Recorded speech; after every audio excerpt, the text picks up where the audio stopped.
साथियों, कल का दिन बड़ा इंपॉर्टेंट है। पिछली मीटिंग तो नहीं हो सकी थी जिस दिन मैंने आपको अपडेट किया था, मगर जम्मू कश्मीर के अंदर पंचायती इलेक्शंस होंगे या नहीं, इसके लिए राह हमवार करने की कोई मेरा मौक़िफ़ है, नहीं होंगे। उसके 2-3 मैंने हवाले पिछली बार भी दिए थे, मैं याद दिलाऊंगा। लेकिन कल जो एक मीटिंग बुलाई गई है वो है स्टेट इलेक्शन कमिश्नर की तरफ से। पंचायती इलेक्शंस की तैयारियों का एक तरह से आगाज़ है और जो इंतखाबी फ़हरिस्तें हैं जिनकी नज़रसानियों ने रिवीजन जो इलेक्टोरल रोल है उसके लिए एक एक्सरसाइज भी होगी। कट ऑफ तारीख 1 अप्रैल 2026 रखी गई है, लेकिन जो म्यूनसिपल कमेटियां हैं, काउंसिल्स हैं, कॉरपोरेशंस हैं, उनके लिए जो इंतखाबी फ़हरिस्तें हैं उनको अभी अपडेट नहीं किया जाएगा। ये डिटेल्स नहीं आई हैं और ताज़ा तरीन जो फ़हरिस्तें हैं ख़ास तौर से गहरी नज़रसानी इस पर होगी।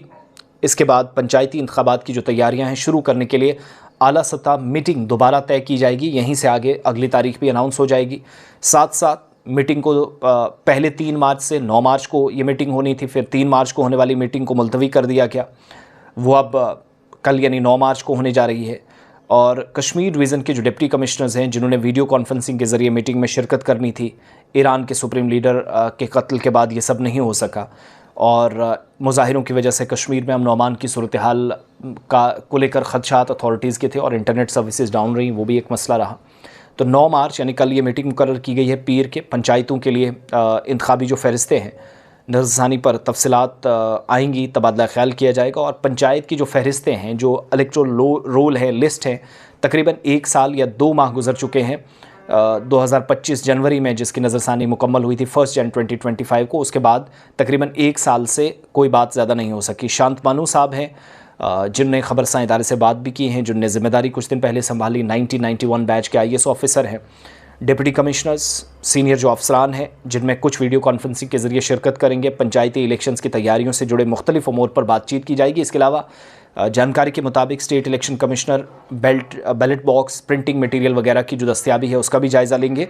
और ये याद दिलाना ज़रूरी है, पंचायती इंतखाबात बैलेट पेपर्स पर होते हैं, जबकि म्यूनसिपल इलेक्शन जो हैं वो इलेक्ट्रॉनिक वोटिंग मशीनों यानी EVM के ज़रिए कराए जाते हैं, तो वो प्रोसेस तो कंटिन्यू ही रहेगा।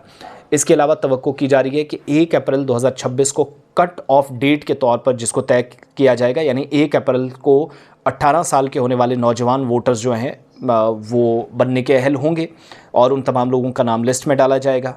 फिर जम्मू कश्मीर में मुनक़िद होने वाले SIR के लिए आप देखेंगे अप्रैल के महीने में बाद में SIR भी होना है, तो उसमें भी वो चली जाएंगी। हो सकता है वहाँ से कुछ और नाम कटे। BLOs के तौर पर जो लोग काम कर रहे हैं, जो बूथ लेवल ऑफिसर्स के तौर पर, डिप्टी कमिश्नर, दीगर सीनियर अफसरान मामूल के मुताबिक अपना किरदार अदा करेंगे। इस पर प्लान एक तरतीब दिया जाएगा। म्यूनसिपैलिटियों की जो मियाद है अक्टूबर-नवंबर 2023 में ख़त्म हुई है। पंचायतों और ब्लॉक डेवलपमेंट काउंसिल्स ने मुद्दत 9 जनवरी 2024 को मुकम्मल की है। DDCs ने इस साल 24 फरवरी को अपनी 5 साला मियाद ख़त्म कर ली है। और आप सब जानते हैं जस्टिस रिटायर्ड जनक राज कोतवाल की सरबराही में एक कमीशन भी बनाया गया था, लेकिन पंचायती, म्यूनसिपल और BDCs, DDCs के लिए रिजर्वेशन के फ़ीसद का तयन किया जाना था। कमीशन ने 27 फरवरी 2025 को अपनी रिपोर्ट भी पेश की, लेकिन सरकार की तरफ से इसकी सिफारिशात पर अभी कोई फ़ैसला नहीं लिया गया है, तो इसलिए इंतज़ार वो भी हो रहा है। तो सिंपल सी बात यह है कि यूनियन टेरेटरी के अंदर इलेक्शंस इस साल मुझे नहीं लगता, क्योंकि SIR होना है, फिर अमरनाथ यात्रा होनी है, कैसे सारा निज़ाम एक साथ हो पाएगा। फिर जब आप विंटर्स की तरफ जाएंगे, विंटर्स में पॉसिबल नहीं, शायद ये मार्च अप्रैल नेक्स्ट साल ही जाए, लेकिन एटलीस्ट वो अंदाज़ा एक लगाने का, क्योंकि SIR की भी जो रिपोर्ट आएगी, बीच में सर्वे भी होना है, कास्ट बेस्ड सेंसस भी होना है, अप्रैल के बाद स्टार्ट होना है, तो वो प्रोसेस भी 2 से 3 महीने लग सकते हैं। सो आज की मीटिंग में बहुत सारी चीज़ें कम से कम साफ़ होंगी। ये पता चलेगा कि हुकूमत की नीयत है इन 3 टायर निज़ाम को दोबारा से इस्टेब्लिश करने की या नहीं, कम से कम वो चीज़ साफ़ होगी।